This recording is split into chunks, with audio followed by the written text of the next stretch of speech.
imposter syndrome is this sense of not feeling worthy of achievement, not feeling important, not feeling like you deserve something, not feeling like you belong somewhere, and expecting someone to call you a fraud at any given point in time, and finally feeling like you're unable to measure up to unattainable standards. No stress. Tell me what you need, it's okay. You deserve to find this girl and no less. Yeah. All the things I wanna do for you. Yeah. All the ways I wanna love you. Let me just go ahead and do it. And so that's what we're gonna do. So let's get into it. All the things I wanna do for you. Before it was just, family members making comments, and now it's your peers, right? So peers, and I mean, and I use this saying, not all skin folk are kinfolk, right? Not everybody who's the same color skin as you understands your experiences. The skin that I walk in is also attached to my personal life experiences, what I'm exposed to in my environments, and the things that I internalize, right? And that informs how I show up in spaces, right? If I'm affirmed by people in my community, I'm able to more aptly affirm others most often than not. But if that's not reciprocated, most times it's you're left, or I'm left feeling as though I have to perform being a certain way. So and I hate to say performing being Black, because I mean that's who I am by ethnicity, and I guess you'd say race, even though I know race is a social construct, meaning that it's something that was attributed or labeled by other people, right? Because we all know that Black is not a race, Black is a color. All the ways I wanna love you true. So baby, talk to me. Baby, no pressure. Your love so precious, and that's why I love you, love. Another conversation, but going back to the imposter syndrome. Baby, no pressure. Your love so precious. Continue to contribute and show up and try to perform in the way that it's expected of me.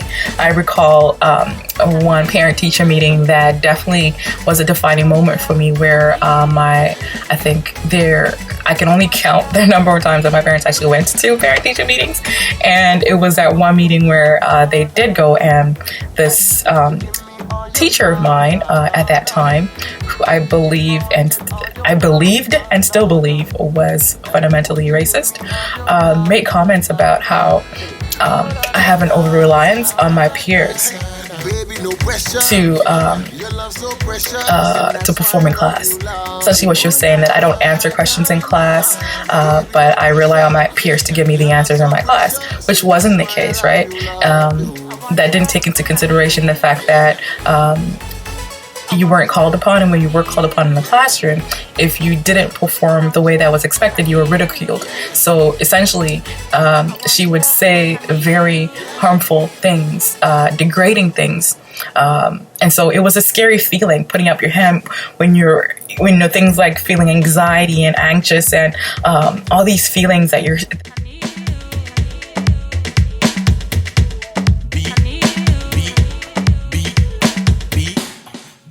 By SARS. Fear, right, of saying the wrong thing. There's a difference between learning in a secure environment where your teacher is open to allowing you to understand and to learn at a pace that's supported.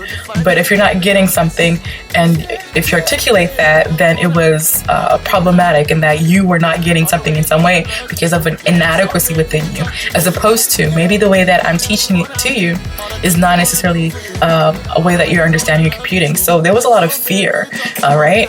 Because I didn't want to disappoint, and because I knew that the school I went to, you weren't only graded, right? So you didn't only get a letter grade, but you also got a number grade based on character and based on attitude.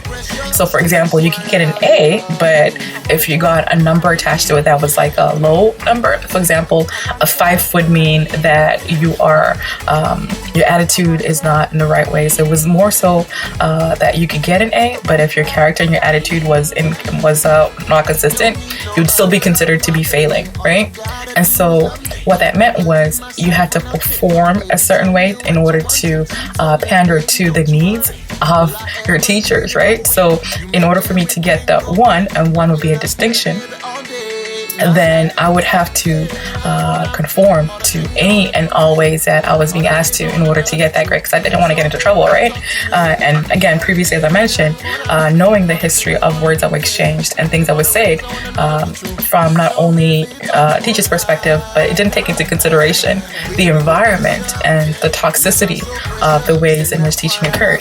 And so that sort of continued to play on as I moved on, but that need to perform, and when I didn't perform for whatever reason, whether it be anxiety or whether it be fear or whatever the case might be, it led to this feeling of inadequacy. I haven't done my part to be or to deserve what it is that I'm getting. And so if I can maybe paint a clearer picture. So in my high school career, there were streams, right? So you were streamed in terms of based on your grades, you were put in a class with other students that performed similarly to how you performed. An example would be if your average was, let's say, for example, 70s and above, then you were placed in a classroom with other students that were overall performing at 70 and above. And the moment that you dropped, then you were moved into a different stream, a different class, where you'll be performing with like-minded people. The idea was that if you're in a classroom with other people who are at the same level as you, then that would allow the teachers to continue to teach you in a way that spoke to your learning needs. And again, that there are different reasoning behind that, and that's not for me to speak about whether it worked or not, because the reality is, no matter how I felt about it, that was just the way that it was, and it still is the way that it is in different countries and in different places across the world. So anyway, fast forward, that high school experience happened. So again, I've internalized the fact that in order for me to be appreciated and accepted, I need to perform in certain ways. And performing means the way I speak, the way I perform educationally, and in the way that I communicate with others.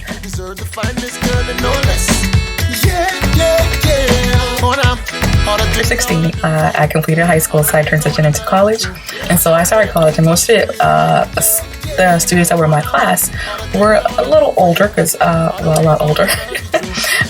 Because when you go into a classroom setting, there are mature students, and then there are also students who are at your same level. So I was thrown into a pool where I had very few people that were the same age as I was, and so I was spending my time with more mature students, not only in age, but also in life experiences, right?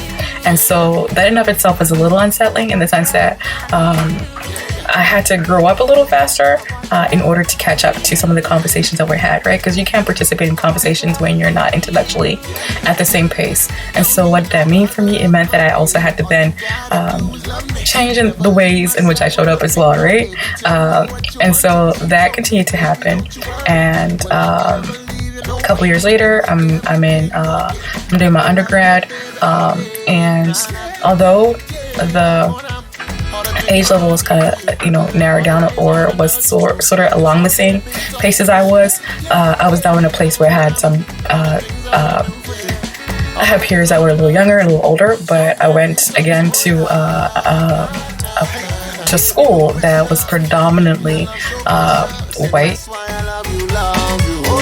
of course. And my professor, at the end of that, I got a high grade. I think it was maybe I believe it was an A-, if I'm not mistaken, but it said an A-, and then in the brackets it takes C me. Okay. I don't know if any of you have ever gotten a C me from a professor or from a teacher, whether it's in high school or at university level, but it's always like the moment you see that, a lot of things go through your head. It's like, okay, did I do something wrong? What could be? But then there were also notations on that paper. And on that paper, it stated that the content of my paper was not aligned with who I was. And so I was like, okay, I don't really know you enough for you to make that assumption. So I was really like, your heart starts racing. I'm already thinking a lot of things, but then when this happens, it makes you even more nervous, because I'm like trying to figure out, okay, I'm ready to fight at this moment. Like, what do you mean? You don't know me? I want you, I need you.